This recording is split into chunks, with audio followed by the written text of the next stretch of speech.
कहिए। आओ आओ, आ जाओ।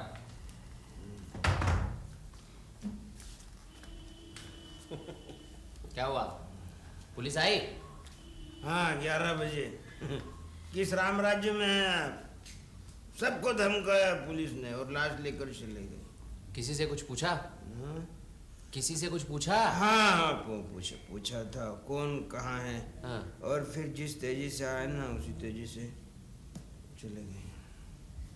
पुलिस के अलावा और कौन आया? निमाई नेता आए थे? न। हाँ? अच्छा, आप तो घर के आदमी है ना? हैं? हाँ।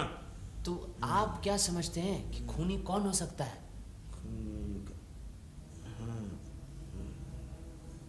दिल की बात बताऊं? हाँ।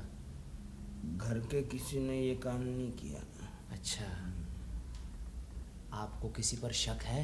हाँ, शक तो सभी पर है, लेकिन कुछ यकीन नहीं होता। लेकिन मैं यकीन के साथ कह सकता हूँ कि ये काम वो दोनों जुड़वा भाइयों का ही है। अच्छा। हाँ, अरे घर के लोगों को अनादि बाबू को मार के क्या मिलेगा? सब उसी की तो खाते थे। अब तो खाने पीने के लाले पड़ जाएंगे। खाने के लाले? क्यों? वो मधुबाला पीछे पड़ी है, भगाना चाहती है। अच्छा, भगाना चाहती है? अच्छा, आप तो कह रहे थे कि आप अनादि बाबू की कुछ गुप्त बातें जानते हैं, चाहे तो उन्हें फांसी पर लटकवा सकते हैं। किसने? मैंने कहा? नहीं, वो तो ऐसे नशे पत्ते में बक दिया हुआ कुछ तो मैं जाता हूँ। अरे नहीं, अरे सुनिए तो सही। ना बताना चाहे तो मत बताए, मुझे क्या लेना देना उसमें। लेकिन आज रात का खाना आप हमारे साथ खाएंगे। खाना? आप कह रहे थे ना कि वहाँ पे गड़बड़ है। हाँ। आपके लिए कुछ रंगीन पानी का इंतजाम भी कर देंगे। नेकी और पूछ कब आऊँ, कितनी बजे आऊँ? अब 7:30 बजे आ जाइए। मैं ना भी रहूं तो पूटीराम सब बंदोबस्त कर देगा। हाँ? मैं जल्दी आ जाऊंगा। नहीं, आप ना भी आए तो भी चलेगा, मैं तो आ जाऊंगा। अच्छा, 7:30 बजे, 7 बजे आ जाऊंगा। अच्छा। चलो।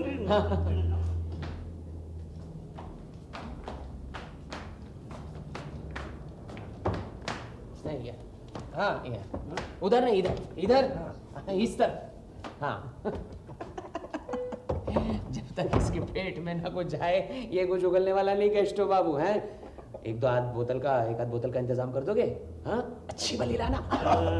नहीं, अभी क्या टाइम हुआ? अभी तो 4 बजे। अभी हमें 7 बजे। हाँ। 7 बजे।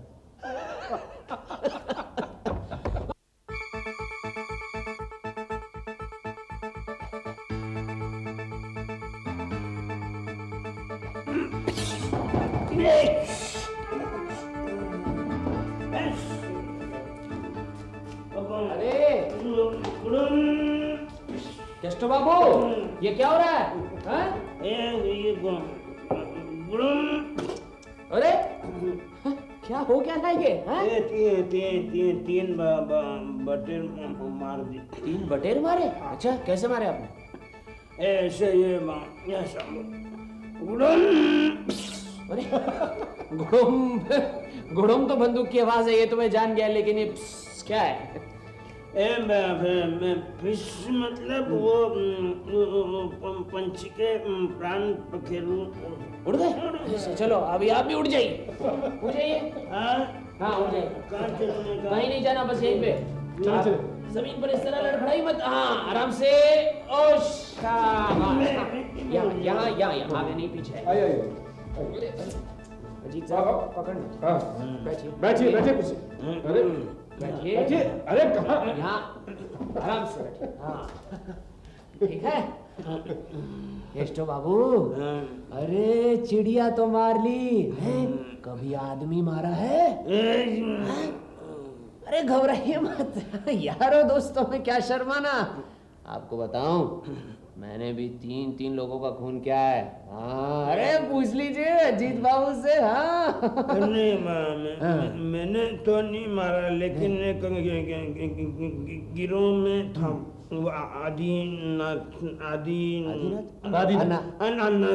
अच्छा, अनादि बाबू। अच्छा, ये अनादि बाबू को आप कितने दिनों से पहचानते हैं? मैं बचपन से जानता हूँ। हाँ, हम स्कूल में साथ में पढ़ते थे। हाँ। मैं बहुत अच्छा था। आप बहुत अच्छे हैं। हाँ, ये अनादि बदमाश था। मेरे को अरे हाँ। बिगाड़ दिया मेरे को। अच्छा, फिर क्या हुआ? वो क्या, फिर वो किसी की साइकिल चुरा ली, किसी की क्या किताबें चुरा ली स्कूल में? हाँ, फिर हाँ हमको स्कूल में से निकाल दिया। हाँ। फिर और फिर वो लड़ाई का जमाना आया ना। हाँ, तो हम हाँ। फिर फौज में चले गए। फौज में भर्ती हो गए? हाँ। क्या किया वहाँ? फिर हमने वहाँ पर गोली चलाना सीखी। गोली चलाना सीखी, हाँ। और फिर क्या हुआ कि वो लड़ाई वगैरह खत्म हो गई, तो हम तो फिर मेरे को करीबन 5 साल के बाद में बिहार में मिला। हाँ। वहाँ पर एक मारवाड़ी था, बहुत पैसे वाला। तो हमने दोनों ने मिलके उसको खून कर दिया। दोनों ने मिलकर? हाँ, हमने उसको खून कर दिया, उसके सब पैसे बटोर लिए। हाँ, और फिर गाड़ी पकड़ी। तो ये जो था ना, ये अनादि ये एक डिब्बे में चढ़ गया और मैं दूसरे डिब्बे में चढ़ गया। हाँ। उसके बाद में मिला ही नहीं मेरे को, सब पैसे लेकर भाग गया। हाँ, बेईमान साला वो। लेकिन वो खून उसी ने किया था। उसके उंगलियों के निशान भी मिले पुलिस को। मैं अगर वो पुलिस को बता देता ना, तो या अंदर हो जाता।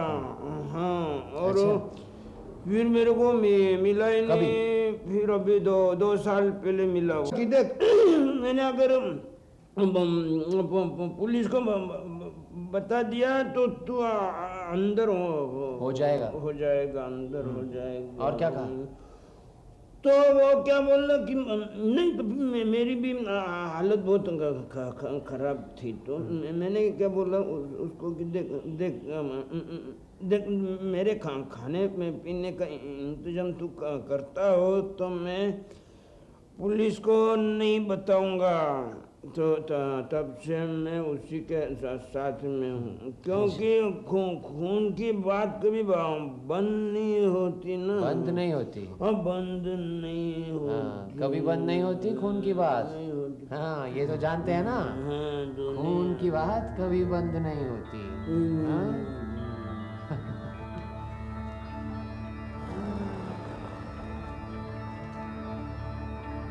क्यों?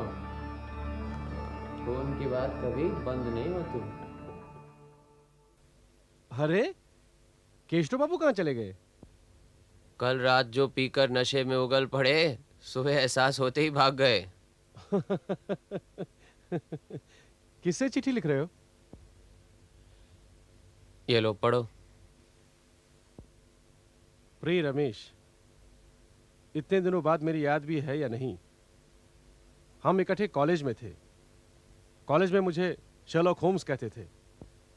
नृपेंद्र दत्त नाम का एक शख्स है, उसे पता चला तुम अपने गांव में ही हो। नृपेंद्र तुम्हारे गांव का ही है, तुम क्या उसे पहचानते हो? तुम्हारे ही पड़ोस का लड़का है। उसके बारे में जानना चाहता हूं। कलकत्ता जरूर आते जाते रहते हो, अगली बार आ जाओ तो जरूर मिलना। पता लिख दिया है। प्रीति और शुभेच्छा के साथ, ब्योमकेश बख्शी। अब ये सुनो।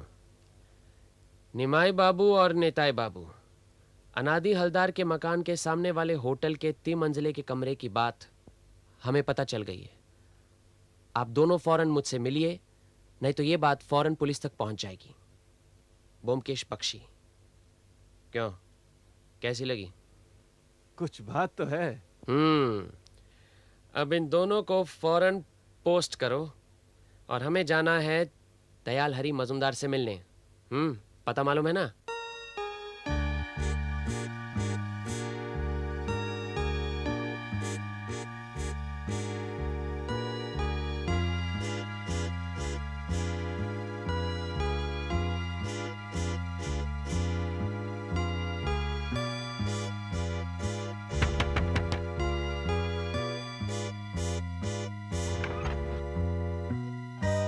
बताइए। आपका नाम दयाल हरी मजूमदार है? हाँ, क्यों? अनादि हलदार गुजर गए हैं, शायद आपको मालूम होगा, उनके बारे में कुछ पूछना चाहते हैं। अनादि बाबू? कौन अनादि बाबू? मैं किसी अनादि बाबू को नहीं जानता। नहीं जानते? लेकिन उनकी अलमारी में तो हैंड नोट मिला है, उसमें तो लिखा है कि आपने उनसे 5,000 उधार लिए हैं। किसने कहा उधार लिए है? मैंने किसी से एक पैसा भी उधार नहीं लिया है। अरे रुकिए रुकिए, लेकिन मैंने तो उस हैंड नोट पर आपके दस्तखत देखे। जाली दस्तखत होंगे। खैर जाने दीजिए। अब एक बात बताइए, वो शख्स जो अभी अभी यहाँ से गया, क्या वो अनादि हलदार का लड़का प्रभात था? आपसे मतलब? उस्ताद है दयाल हरी, जब सुना कि अनादि हलदार गुजर गए हैं तो ठान ली 5,000 रुपए गोल कर जाओ। मुझे लगता है कि हैंड नोट पर भी उल्टे सीधे दस्तखत कर दिए होंगे। कभी कुछ मामला हुआ कह दूंगा दस्तखत तो मेरे नहीं है।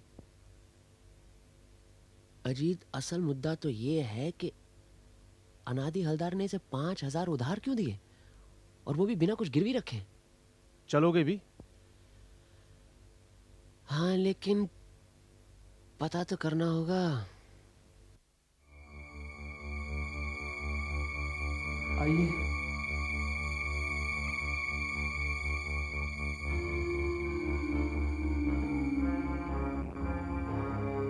अनादि बाबू ने दयाल हरी मजूमदार को 5,000 रुपए दिए हैं, आपको मालूम है? क्या कह रहे हैं आप? हाँ, अनादि बाबू की अलमारी में मैंने हैंड नोट देखा है, उस पर दयाल हरी के दस्तखत मिले हैं। मुझे कुछ नहीं मालूम। क्या हुआ? तबीयत तो ठीक है? जी कोई बात नहीं। अच्छा ये बताइए, ये चाबी कहाँ की आपको मालूम है? नहीं, कहाँ की चाबी है?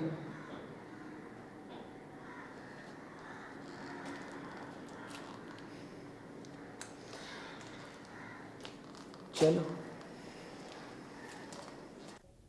2 चिट्ठियां हैं, एक सत्यवती की है पटना से, दूसरी रमेश मल्लिक की खजूरहाट से। ये पहले पढ़ो पढ़ो।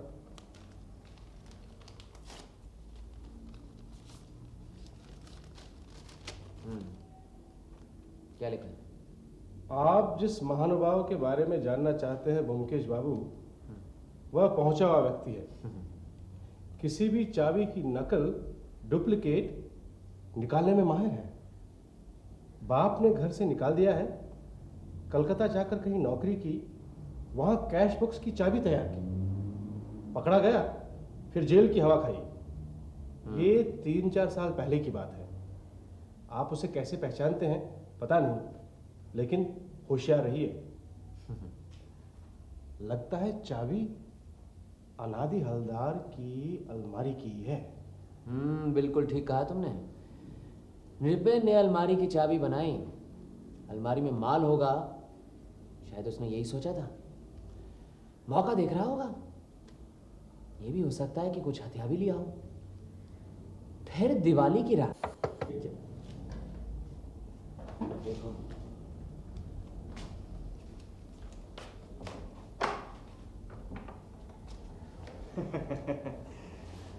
अंदर आ सकते हैं? हाँ आइए आइए आइए।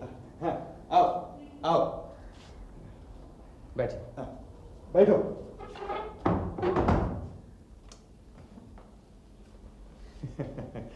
ब्योमकेश बाबू, आपने जिस तरीके से चिट्ठी लिखी, बेचारे दोनों घबरा गए, दौड़े हुए मेरे पास चले आए।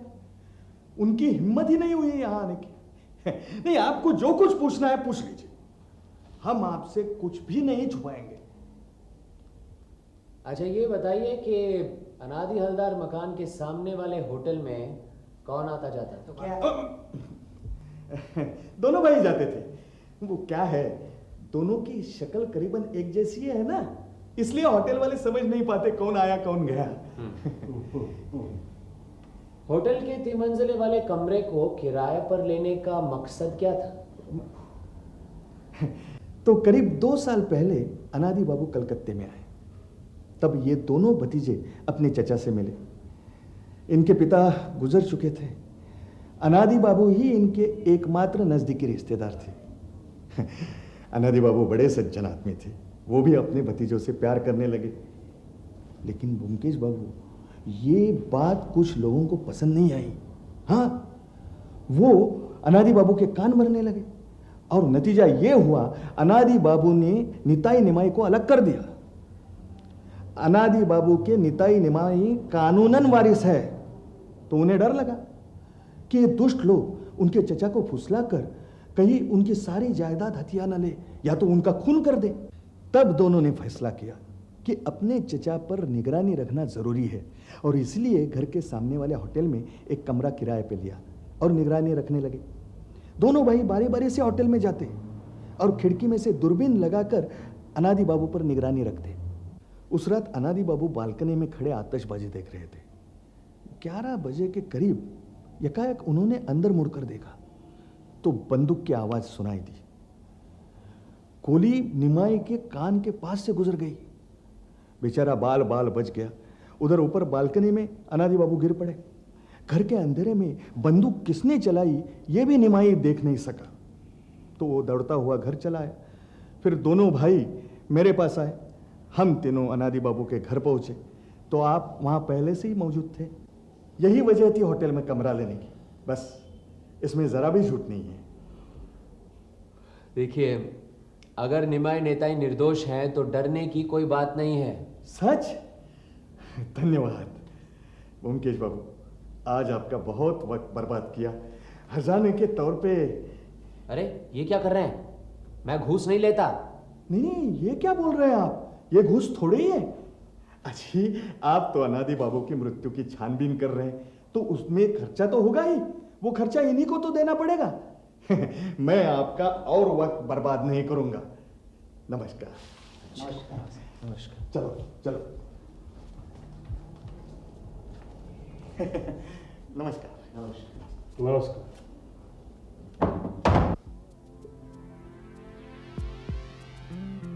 घूस कैसे दिया जाता है आज ये भी सीख लिया। क्यों, कहानी कैसी लगी?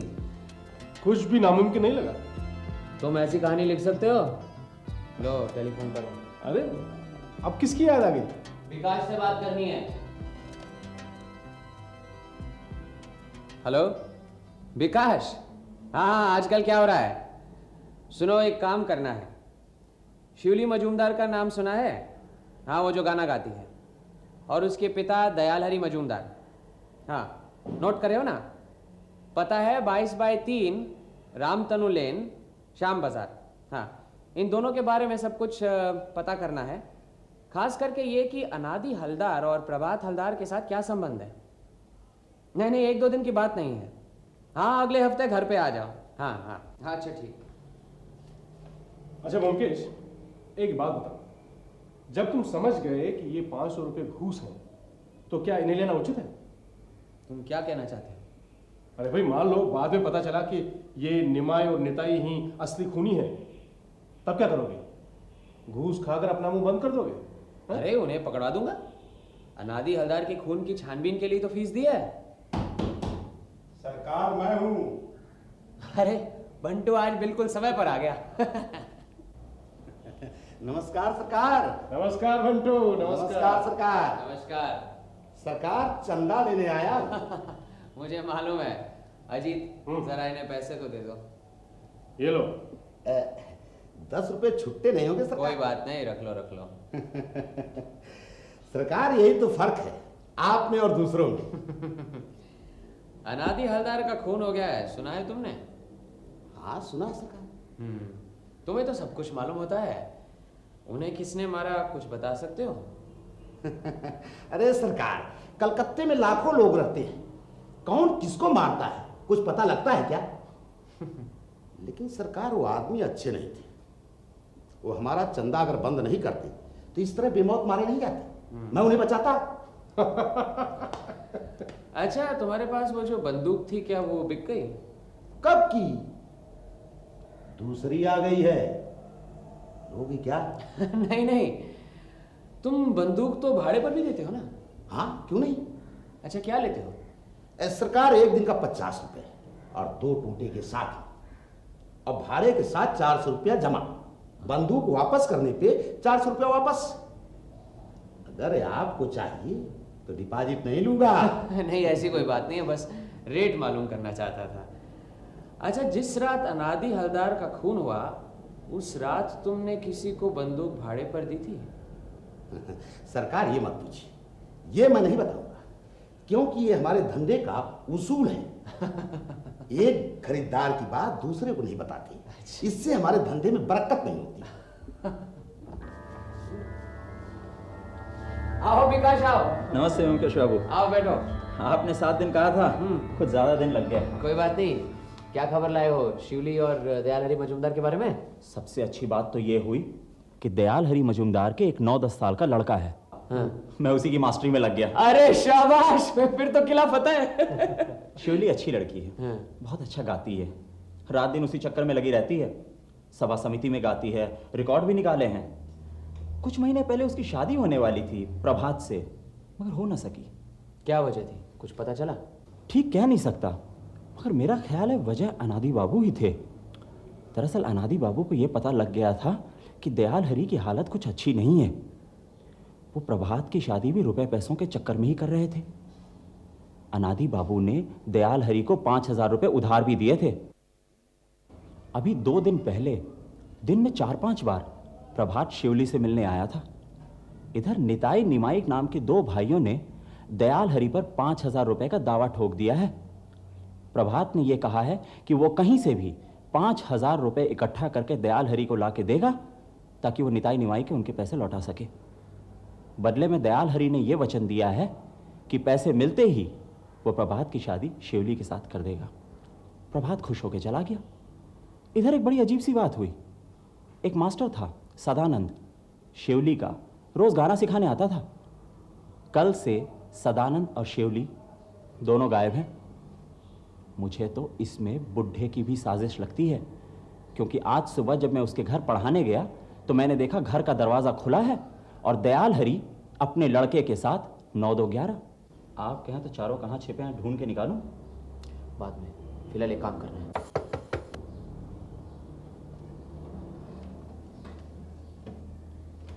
आ जाओ, दरवाजा खुला है। प्रभात, आओ आओ आओ, बैठो।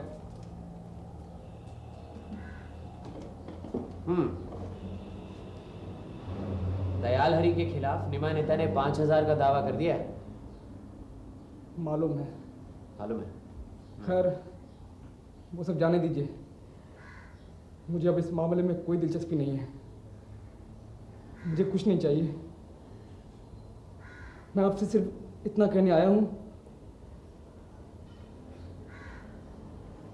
कि मेरा यहाँ मन नहीं लग रहा है। मैं यहाँ से जल्दी चला जाऊंगा। अरे कहाँ जाओगे? शायद पटना। जहाँ भी जाऊं कुछ ना कुछ रोजगार तो हो ही जाएगा, लेकिन अब यहाँ नहीं। और तुम्हारी दुकान का क्या होगा?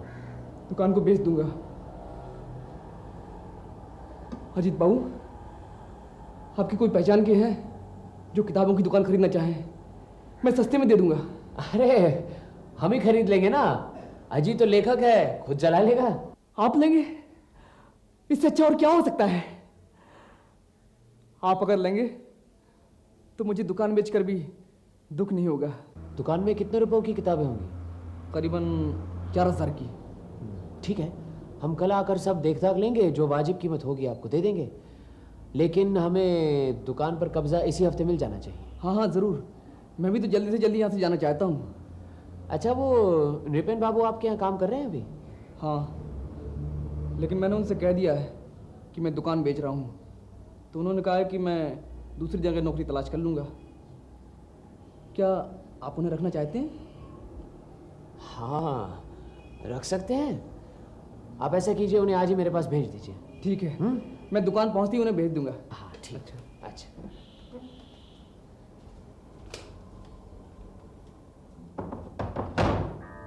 अरे विकास,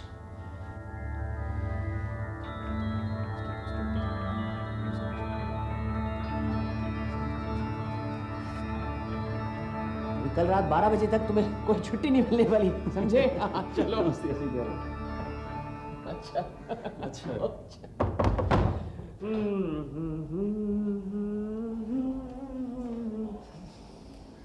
मामला क्या है? अरे सस्ते में दुकान मिल रही है, फायदा नहीं उठाएंगे? है तुम्हें तो मंदे सा काम मिल रहा है, बुक स्टोर पब्लिशिंग हाउस। आजकल किताबें लिखने से कुछ नहीं होता। हाँ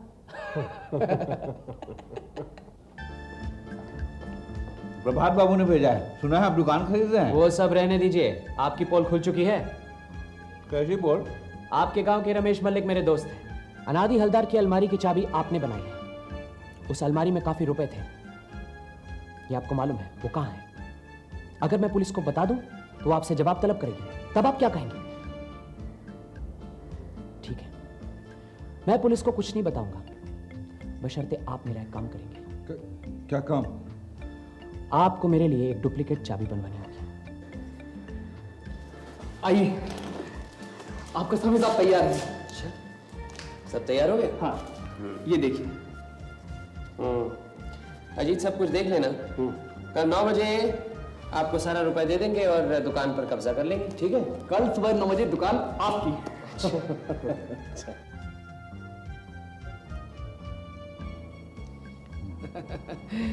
धन्यवाद।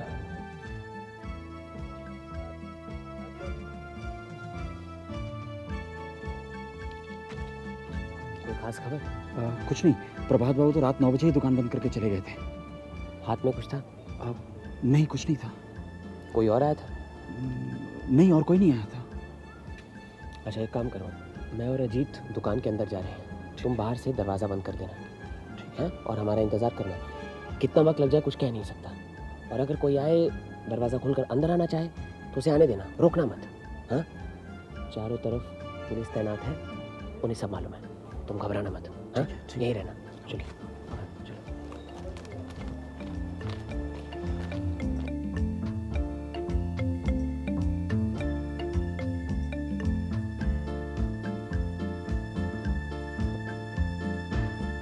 2 घंटे हो गए, इतनी रात गए, अंधेरे में इस दुकान के अंदर हम क्या कर रहे हैं जान सकता हूं मैं? चुप।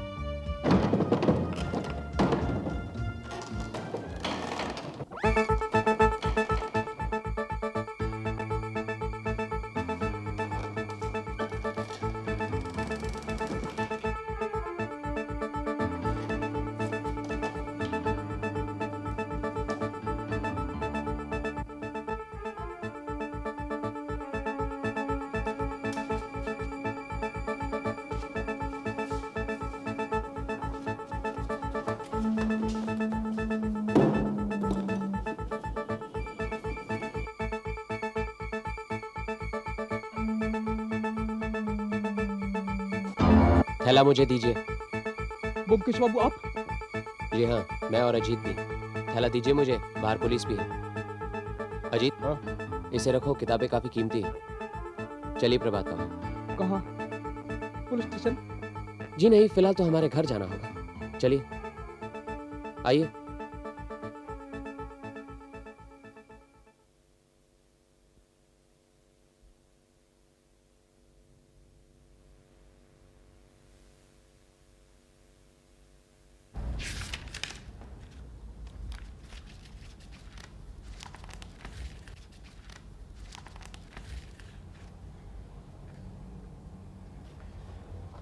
इन्हीं रुपयों की वजह से अनादि बाबू का खून किया तुमने? नहीं। तो फिर क्यों किया? नहीं बताना चाहते? ठीक है, मैं ही बताता हूं। शिवली से तुम्हारी शादी तोड़कर अनादि बाबू खुद ही उससे शादी करना चाहते थे, इसीलिए ना? ठीक है ना? जी, और इसी के लिए अनादि बाबू ने शिवली के पिता को 5,000 रुपए दिए थे। और आपने शिवली के पिता को 5,000 रुपए दिए ताकि वो हैंड नोट का उधार चुका सके। अब आपको तो सब मालूम ही है। शिवली के पिता की जाल में फंस गए, है ना? उन्होंने तो शिवली के मास्टर से भी 5,000 रुपए लिए थे। जरा खुलासा करके बताओ, मेरे तो कुछ पले नहीं पड़ रहा। बताता हूं। कहीं कोई भूल चूक हो तो सुधार देना। अच्छा ये बता कि उन 100 रुपए के नोटों की कितनी किताबें जिल्द की थी तुमने? 6 किताबें थी और हर एक में 400 नोट थे। 2,40,000। लड़ाई के जमाने में अनादि बाबू ने काला बाजारी का काफी रुपए पैसा इकट्ठा किया था। समस्या यह थी कि पैसा रखते कहां? बैंक में रखते तो इनकम टैक्स वाले दबोच लेते। क्या करते? उन्हीं दिनों वो पटना गए थे। तभी उन्हें यह प्लान सूझा। वो समझ गए थे कि पैसों को सुरक्षित रखने के लिए एक ही रास्ता था, 100 रुपए नोटों की किताबों में रखना। पटना में जाकर उन्होंने जिल्दसाज का पता लगाया। वहां पर प्रभात से जा मिले, लेकिन एक नौजवान बंगाली जिल्दसाज उन्हें पटना में मिलेगा इसकी उन्हें उम्मीद नहीं थी। प्रभात को उन्होंने अपना मकसद समझाया, एहतियातन उसे गोद भी लिया। लेकिन गोद लेने की असली वजह क्या थी? इतना बड़ा राज जानने वाला अगर उनकी आंखों के सामने होता तो अच्छा होता ना। फिर सब कलकत्ते चले गए। वहां पर उन्होंने जाकर ये जो नोटों की किताबें थी, रामायण, महाभारत, ऐसी किताबों के साथ मिलाकर किताबें अलमारी में रख दी। कोई शक भी नहीं करेगा। राज जानने वाले थे सिर्फ 2, अनादि बाबू और प्रभात। अब अनादि बाबू के घर 2 और आदमी रहते थे, केष्टू बाबू और नृपेन। नृपेन तो नकली चाबी बनाने में माहिर था, सो उसने अलमारी की नकली चाबी, डुप्लीकेट चाबी बनाकर अपने पास रख ली। जब कभी उसे मौका मिलता तो अलमारी खोलकर रुपए निकाल लिया करता था। लेकिन खून के दिन पुलिस के डर से उसने वो जो चाबी थी वो खिड़की से बाहर फेंक दी और वही चाबी हमारे हाथ लगी। दूसरी तरफ अगर हम देखें तो अनादि बाबू के 2 भतीजे थे, निमाई थे। जब उन्हें पता चला कि उनका रईस चाचा कलकत्ते आ गया है, उनका वहां आना जाना शुरू हो गया। अब सब कुछ ठीक चल रहा था, लेकिन बात यहां पर अटकी जब शिवली मजुमदार इनकी जिंदगी में आई। प्रभात शिवली से प्रेम करने लगा। बात शादी तक पहुंच गई। जब अनादि बाबू शिवली के घर उसका रिश्ता तय करने के लिए गए तो वो मुक्त हो गए और उनकी नीयत खराब हो गई। वो चाहते थे कि वो खुद ही शिवली मजुमदार से शादी करें। दयाल हरि मजुमदार ने इस मौके का फायदा उठाया। सोचा कि भाई रुपए बनाने का यही एक मौका है। तो बात 5,000 पर पक्की हो गई और ये फैसला कर लिया कि जब शिवली मजुमदार की शादी अनादि बाबू से हो जाएगी तो वो 5,000 का हैंड नोट जो है वो फाड़ दिया जाएगा। प्रभात को पता चला कि उसकी शादी टूट गई है, लेकिन जब उसे यह मालूम हुआ कि शादी तोड़ने वाला और शिवली से शादी करने वाला और कोई नहीं बल्कि अनादि हलदार है, तो वो बौखला उठा।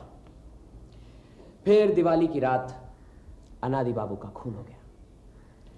उस रात करीब 11 बजे घर पर कोई नहीं था सिवाय अनादि बाबू के। भीतर से दरवाजा बंद था, लेकिन अनादि बाबू हमेशा छत का दरवाजा खुला रखते थे। उस रात खूनी ने बंटू से भाड़े पर एक बंदूक ली। सामने मकान बन रहा था, उसकी छत पर गया, तख्ता लगाकर अनादि हलदार की छत पर पहुंचा।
ना खुदाई मिला ना विसाले सनम।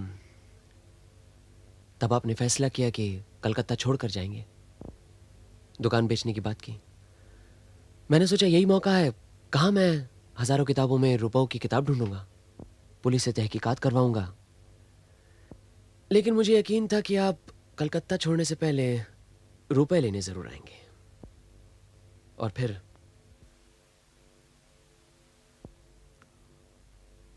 आपने जो कुछ कहा बिल्कुल ठीक कहा।